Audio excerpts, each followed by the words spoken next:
Show them the pipe on this side. Guys, this is not your average 500 build. This is something a little special we got cooked up here. It's a CR500 factory cylinder, which started out 491. It's bored out to second over, or excuse me, fourth over, right? Or third. What is it? Last. It's last over. Bore. Last bore, which is 2 millimeters, right? Yeah, which makes it 513. 513. Yep. 513. It's a 513 cylinder. We got a Kean Air Striker carburetor by Sudco with an MRE reed spacer. What reeds are in this thing? It's got the V-Force inside. V-Force reeds inside of the Millar Racing Engineering intake. The cylinder was done by JGR. They do a lot of cylinders for shifter carts. This is a upper RPM cylinder. This would be great. This setup, this pipe and everything would be great for sand dunes. This engine's very similar in characteristic to the engine that I won the 2021, was it? Yep. Sand Mountain Hillclimb. Sand Mountain, yeah. Yep, Yeah. out in what was it? Sand Mountains in Nevada. Nevada? Somewhere out in the middle of the Utah? desert. But Utah, Nevada. Utah. Anyways, that was on the Dr. Dyno Ben Probst machine, and he had a similar pipe.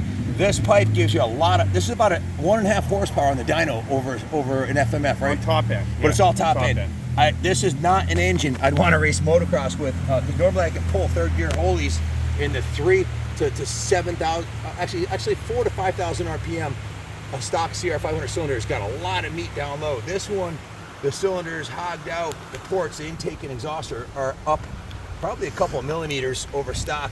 Everything's opened up, but it's an all upper RPM, probably 6 to 7,500 RPM. Yeah, it's a handful. It's a handful. It comes on, hits hard. We haven't dynoed it because our dyno's dismantled right now because we're redoing the first floor. But if my seat of the pants dyno puts this probably in the 60, 62 horsepower range, I would say, at the rear wheel. Crazy. We're setting this up for the Hillclimb. I might be doing the Hillclimb at Munson this weekend. Frankly, I don't like this style of power delivery, the huge pipe and the hogged out cylinder, because I'm a motocross guy. I want the power down low. But for hill climbing and sand dune riding, mid and low, which is all high end riding sand dunes, this would be perfect. Perfect for wide open. Wide open. Yeah. So I don't know if it's a perfect setup for a straight up hill climb at Munson, but it'll definitely get you up there fast. So we're running out of time. Tomorrow's Friday, and the hill climb Sunday. I'll probably run this cylinder. We might. What do you think about this particular build, Wizard? You've ridden it, right? Yeah. I don't like the way it runs down low. It's got nothing down low. It's all wide open, right? Yeah, it's wide open. But up top, it's insane. It's insane. I don't know. I'd probably. I don't know. If it's up to you if you want to run it and just go for holding. I don't know if you're going to be holding it completely pinned going up that hill. You know, you got to jump a couple times. Yeah. We might be better off with the mid range. With the FMF pipe. I don't know. Maybe. When it cools down, we throw the FMF on it. We'll do a couple more holes. Yeah, let's do it. This pipe is definitely the bomb. And then we'll make a decision if we're going to which pipe we're going to use. Then I can go and put the extensions on and the other tire. George, stay up here because we don't have a mic. You got to stay closer. He's not going to hear you. Yeah. So we'll start. We'll try it with the FMF and see how we like it, and then.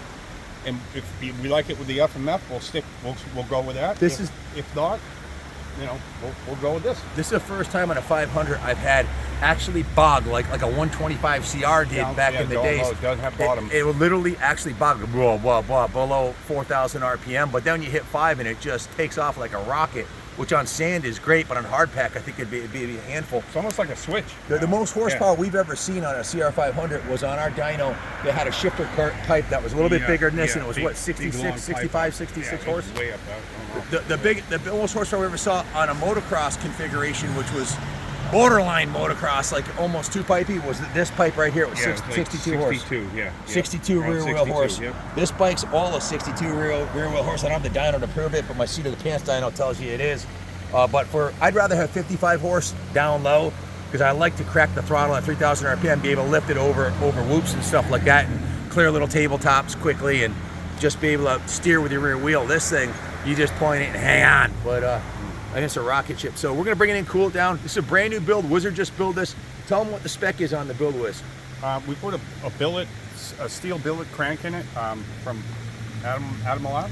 Yep. Built500.com. Adam hooked us up. Yeah, and No, Andy- no. Oh, it's AJ. AJ. Sorry, AJ. AJ AJ from Wagner. Alar Race Engineering.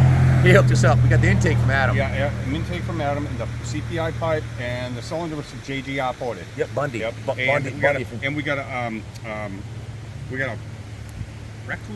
recluse clutch in it, but it's a manual clutch.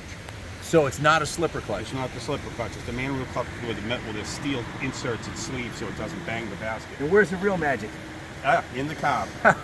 And we got a 38 millimeter Keen air striker, a newer one, modern one, more modern than the one that was on it from before the stock one. Even with the Wizard tune, this thing still bogs with that massive pipe and the huge ports, doesn't it? Yeah, I want to put the other pipe on and see how she runs. Yeah, it'll probably tighten it up a little bit. Yeah. So, be easier to ride, or not even easier. Easier to ride because it'll have some bottom. one more holy, We'll then have to ride Wizard's like taking it in. like a kill switch. Wizard's gonna have this thing dialed in for this weekend. I don't know if I'll be ready, but the bike will be pretty much Hey, guaranteed. you're only gonna go up the hill. That's it. 8 seconds. I can hang on for 8 seconds.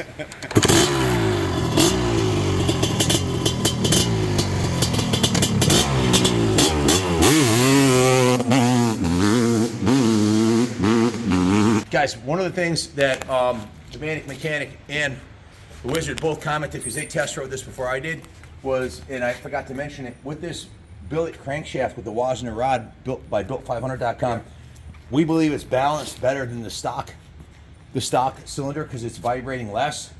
It's certainly, well, part of that could be because it's all new bearings and seals, and maybe the other one was a little worn out. But maybe it's better than the stock crank. yeah, we think it may be a little bit more better balanced than a stock crank, or the machining tolerances might be better.